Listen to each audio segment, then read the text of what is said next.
চলো যাই তিন দিনের ইজতিমায়, চলো যাই তিন দিনের ইজতিমায়।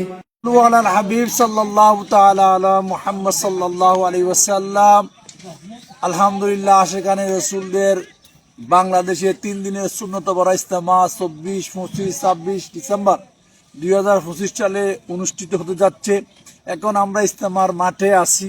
এখন বিশাল পরিসরে দ্রুত গতিতে কাজ চলতেছে ইন্তেজামের।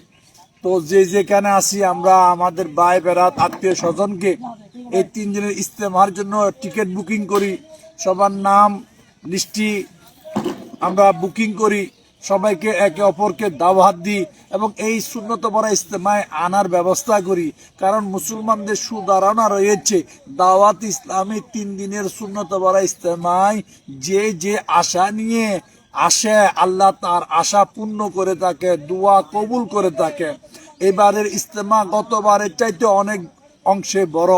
তো আপনাকে বলবো যে যেখানে আছেন সবাই দাওয়াত দিয়ে অপর ভাইকে দাওয়াতে অংশগ্রহণ করায় নিয়ে আসার জন্য গাড়ি বুকিং করি। এখন থেকে গাড়ি রিজার্ভ করি, যেখানে আসি ট্রেন রিজার্ভ করি, গাড়ি রিজার্ভ করি, যার যে রকম যানবাহনের সুবিধা ওটা রিজার্ভ করি। সাথে সাথে মানুষদেরকে ভাইদেরকে টিকিট বুকিং করি। আর যারা আমাদের আশেপাশে ঢাকার এলাকার ইসলামী ভাইরা আছেন, আপনাকেও বলি এখানে রাত দিন সর্বদা ইসলামী ভাইদের সমাগম রয়েছে। তো ঢাকাবাসী যখনই সুযোগ পান এখানে নিজেও আসেন, নিজের ভাই বেড়া যাদেরকে আনলে উপকার হবে, ঢাকার জমিনে সুন্নিয়তের ডঙ্কা বাজবে, ওনাদেরকেও নিয়ে আসেন। আল্লাহ সবাইকে আসার বসার দাওয়াত দেওয়ার তৌফিক দান করুক। সাল্লু আলাল হাবিব সাল্লাল্লাহু তাআলা।